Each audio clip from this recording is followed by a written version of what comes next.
When the President of the United States, Jeff Bezos, Ken Griffin, Eric Schmidt, Gianni Infantino, Stefano Domenicali, and dozens of global leaders all fly into Miami to spend 2 days talking about money, technology, sports, and the future of the world. That's not a coincidence, not just a conference. That is a signal. That's a message to the world. And if you're an investor, you cannot afford to ignore it. In this video, I'll break down what really happened at the America Business Forum 2025 and how it directly connects to your next strategic move in Miami real estate and investments. These announcements could shape your next savvy move.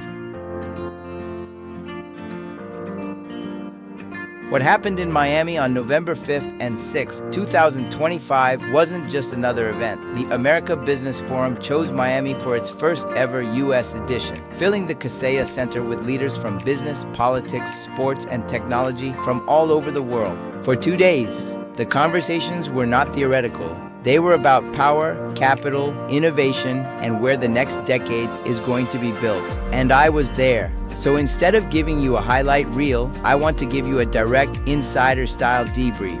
What investors actually need to know, who truly moved the room, what messages matter, where the criticism comes in, and how all of this connects to Miami's evolution as a global decision center. If you're thinking about investing, relocating, or scaling here, pay attention. This could redefine your next move. Day 1 opened with President Donald J. Trump. His message focused on economic growth, productivity, and renewed business confidence. Themes that set an optimistic tone for the forum coverage emphasized both his economic claims and the optics of the event. An ultra-premium forum, billionaire rouse, elite access. Now let's put politics aside and read this as investors. When a sitting president of the United States uses Miami, not DC, not New York, as the stage to speak to the global business elite about strength, prosperity, and confidence, it reinforces a single idea. Miami is not just a backdrop. Miami is a symbol of the economic narrative he wants to project. And symbols matter because capital follows places that project confidence, access, and influence. Then you have Jeff Bezos. He didn't just talk about Amazon. He talked about building on what never changes. People always wanting better, more efficient services. Excellence is the standard today. Leaders looking for more value and willing to think in decades, not quarters. They always reward long-term vision. He pointed at ecosystems like Miami, where lifestyle, logistics, tax efficiency, and global connectivity converge, as the kind of environment where the next generation of category-defining companies can be built. He described Miami as representing what he called an American dream reloaded, a metaphor for a new kind of innovation ecosystem. For real estate and investment, that's a direct translation. If you focus on fundamentals that never go out of style, prime location, trust in the market, connectivity, quality of product, ease of doing business, Miami looks less like a speculative bet and more like a long-term strategic position.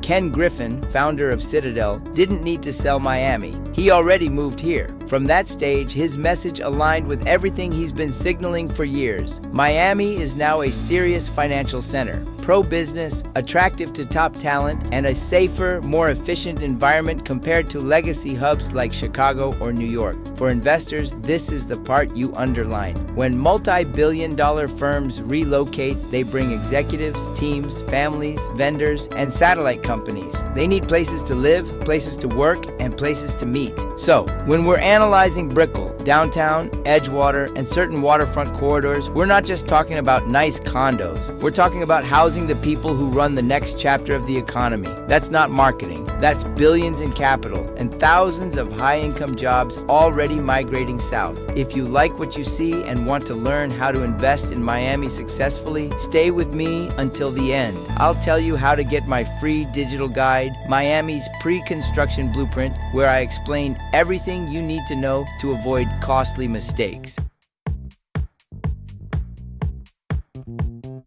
On top of that, Stefano Domenicali, CEO of Formula One, reinforced one of the clearest, most measurable commitments for the city: The Miami Grand Prix is secured through 2041. This is not a weekend stunt. It's a multi-decade engine for global television exposure, international media, luxury tourism, and corporate hospitality, creating premium experiences every single year.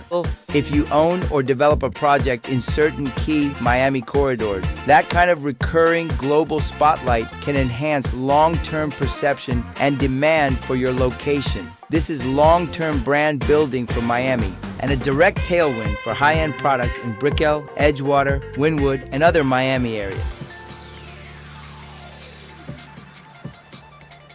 Gianni Infantino, president of FIFA, spoke about football as a unifying force and hinted at new global initiatives like a FIFA Peace Prize, with Miami positioned as a natural stage. For Miami, that means more elite events, more cameras, more visitors, and more justification for infrastructure and hospitality growth linked to the world's biggest sport. The 2026 tournament is expected to draw 600,000 to 1 million visitors. Analysts project a potential regional economic impact of up to $1.5 billion, according to preliminary estimates. For investors, it's quite obvious. Global attention sustains global demand. Then there was Rafa Nadal. He didn't talk about rackets. He talked about pain, discipline, and purpose. He spoke about the pressure required to win at the highest level. His message perfectly aligns with the real estate market in Miami. That mindset is exactly what separates speculation from strategy. Great results aren't for those eager for a quick gain, but for those who understand process, consistency, and long-term vision. Serious investors here are not chasing a quick flip. They're playing the long game, choosing quality assets, riding cycles instead of panicking, and understanding that resilience, not urgency, builds generational wealth. That's the mentality you need if you want to truly benefit from what's happening in this city. Eric Schmidt, former Google CEO, brought the conversation back to the invisible backbone of the future: AI, data, energy, and infrastructure. AI is not just software in the cloud. It lives in physical spaces. Data centers that need power, offices and labs where teams collaborate, and cities that can handle the connectivity, regulation, and lifestyle demands of top-tier talent. Miami is positioning itself as one of those hubs. That opens a new layer of opportunity, from land and mixed-use projects in strategic locations to residential and commercial products tailored to founders, engineers, and digital companies who want to live and build in the same vibrant city. In short, qualified talent arriving who needs somewhere to live. Now, let's be honest. Not everyone loved the optics of the forum. Some media criticized the VIP heavy crowd, the luxury pricing, and the political tilt. They questioned whether this version of Miami truly reflects everyday reality. As investors, we should pay attention to that conversation, but not get trapped in it, because behind the noise, the signals are very clear. Miami was chosen as the meeting point for a sitting U.S. president, the founder of Amazon, one of the most powerful hedge fund managers in the world, the leadership of Formula One and FIFA, global champions like Nadal and Messi, and top innovators and political figures. You don't move that level of influence to a city by accident. You do it because the infrastructure is working, the brand is strong, leadership is aligned with business, and the world is already watching. That is the Miami story investors should be reading.